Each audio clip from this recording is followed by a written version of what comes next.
Like, share and subscribe to Inspire Media. మా తెలంగాణ ఏర్పాటునే అవమానించిన నరేంద్ర మోడీ మా తెలంగాణ రాష్ట్ర ప్రజల యొక్క ఓట్లు ఎట్లా అడుగుతావని నేను అడుగుతున్నా.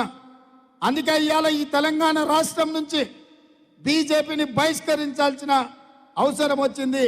బీజేపీని ఓడగొట్టాల్సిన, బీజేపీని పడగొట్టాల్సిన బాధ్యత తెలంగాణ యువకుల మీద ఉన్నది. వాళ్ళు ఏం అడిగినా అయ్యా మాకు మెట్రో ఎందుకు ఇవ్వలేదంటే జై శ్రీరామ్ అంటారు.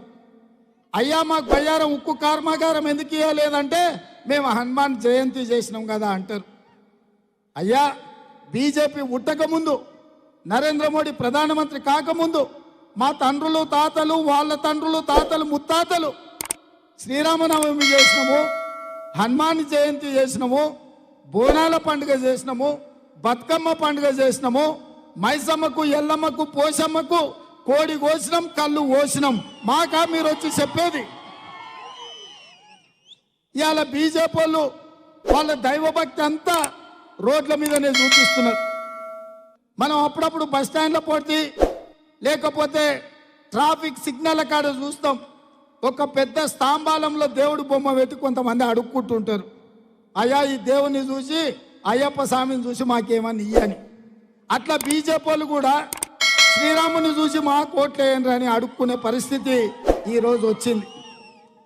అందుకే నేను బీజేపీ సోదరులకు నేను చెప్పదలుచుకున్నా, దేవుడు గుడిలో ఉండాలి, భక్తి గుండెల్లో ఉండాలి తప్ప దేవుడు గుడిలో ఉండాలి, భక్తి గుండెల్లో ఉండాలి. బస్ స్టాండ్లో పోడతా దేవుడు బొమ్మ పెట్టి బిచ్చమత్తు అడుక్కున్నట్టు దేవుడి పేరు మీద ఓట్లు అడుక్కోవడం మీకు తగదు. మీరు ప్రజలకు ఏం చేసిండ్రో చెప్పుకుంటేనే ఓట్లు అడగాలి. ఇక నిన్న మన ఒక ఆయన బయలుదేరిండు బస్సు వేసుకొని, కారు ఖరాబ్ అయిందంట, కార్ఖానకు పోయిందంట, కారు లేదంట, ఆయన బస్సు వేసుకొని బయలుదేరిండు. కొడుకు చెప్తున్నాడు, జర్ర కారు అనుం చెడ్డది, కార్ఖానకు పోయింది, మళ్ళీ వస్తుందని. రాదు ఇంకది, కారు మొత్తం ఖతం అయిపోయింది, కార్ఖానకు పోయింది. నువ్వు కార్ఖానాలు పెట్టంగానే ఎవడో టైర్లు పయ్యలు ఇప్పుకపోయి జుమరాత్ బజార్లు ఎప్పుడో అమ్మేసిండు. కారు తూకం కింద అమ్మిండ్రు నాయన, ఇంకా మళ్ళీ మీ కారు రాదు. ఇక బస్సులో తిరిగట ఆయన చూస్తుంటే తిక్కలోడు తిరణాలకు పోతానంట, ఎక్కనికనే దిగనికనే సరిపోయిందంట. చంద్రశేఖరరావు బస్సులో తిరుగుతుంటే నిన్న మన మాయమినగర్ పోయిండు, ఆ నుంచి నాగర్ కర్నూలు పోయిండు, గంతకంటే ముందు పక్కనే సూర్యాపేట పోయిండు, మిర్యాలగూడెం పోయిండు, మన భువనగిరి వచ్చిండు.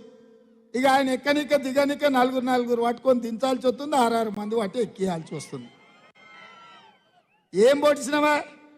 10 ఏళ్ళు ముఖ్యమంత్రి చేస్తే సచివాలయానికి రాకపోతుంది, 10 ఏళ్ళు ముఖ్యమంత్రి చేస్తే నీ ఫామ్ హౌస్లకు తెలంగాణ ప్రజల్ని లోపలికి రానియకనే పోతివి, పోలీసులను పెట్టి మా మోకాళ్ళ మీద మా కాళ్ళ మీద కొట్టిపిస్తుంది, మా గద్దరన్న గల్వనికి వస్తే ఎర్రటెండ గేటు బయట 4 గంటలు కూర్చోబెడితే ఏ మోగం పెట్టుకొని ఇవాళ ఊర్లో తిరుగుతున్నాడు కేసీఆర్ అని నేను అడుగుతున్నా.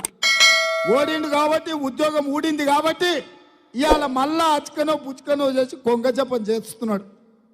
మీరు ఎక్కడైనా చూడండి, చెరువులలో ఒంటికాల మీద కళ్ళు పూసుకొని ఉంటుంది, ఎందుకంటే కొంగ జపం చేస్తుందని చేప పిల్లలు వస్తే కానీ లటక్కని మింగుదామని. ఇవాళ గట్లనే తెలంగాణ ప్రజల్ని మళ్ళోసారి మోసం చేయడానికి కొంగ బయలుదేరింది బస్సు వేసుకొని. ఈ కొంగ పట్ల కూడా అప్రమత్తంగా ఉండి ఈ కొంగ కోటేసిరంటే అది పరోక్షంగా బీజేపీకి వేసినట్టే. అందుకే మిత్రులారా, మీకు అందరికీ నేను చెప్పేది ఒకటే, మా ఆర్టీసీ సోదరులు ఈ ప్రాంతంలో ఎక్కువ ఉంటారు. ఆనాడు ఆర్టీసీ దివాలా తీసింది, మీరు సమ్మె చేస్తే మీ కార్మికులను పొట్టన పెట్టుకున్నాడు కేసీఆర్. కానీ మేము వచ్చినాక ఈడ మా అక్కలు చాలా మంది ఉన్నారు, మా ఆడబిడ్డలకు ఆర్టీసీలో ఉచిత ప్రయాణం ఇచ్చి నెలకు 350 కోట్లు, ఇప్పటికి 1369 కోట్లు ఆర్టీసీకి ప్రభుత్వం నుంచి కట్టినాం. దివాలా నుంచి ఆర్టీసీని బయట పడేసినాం. మా అక్కలు మా ఆడబిడ్డలు అమ్మగారింటికి పోవాలన్నా అత్తగారింటికి పోవాలన్నా ఇంటి ఆయన మీద కోపం వస్తే చెప్ప పెట్టకుండా అమ్మ ఇంటికి పోవాలంటే కూడా చేతుల సిల్లి గవ్వ లేకుండా బస్సు ఎక్కిపోయేటట్టు చేసినాం. యాదగిరి గుట్టకో లేకపోతే భద్రాచలంలో రాముల వారిని దర్శించుకోవాలంటే ఒక్క పైసా పెట్టుబడి పెట్టకుండా దేవుళ్ళను గుళ్ళను దర్శించుకునే పరిస్థితి తెచ్చినాం. అదే కాదు, రాజీవ్ ఆరోగ్యశ్రీ ద్వారా మీకు 10 లక్షల రూపాయలు వైద్యానికి ఉచితంగా ఇచ్చినాం. ఆడబిడ్డలకు 500 రూపాయలకే ఇవాళ సిలిండర్ ఇస్తున్నాం. కేసీఆర్ మోడీ కలిసి 1200 చేస్తే ఇవాళ ఆడబిడ్డలకు 500 రూపాయలకే సిలిండర్ ఇస్తున్నాం. Like, share, and subscribe to Inspire Media.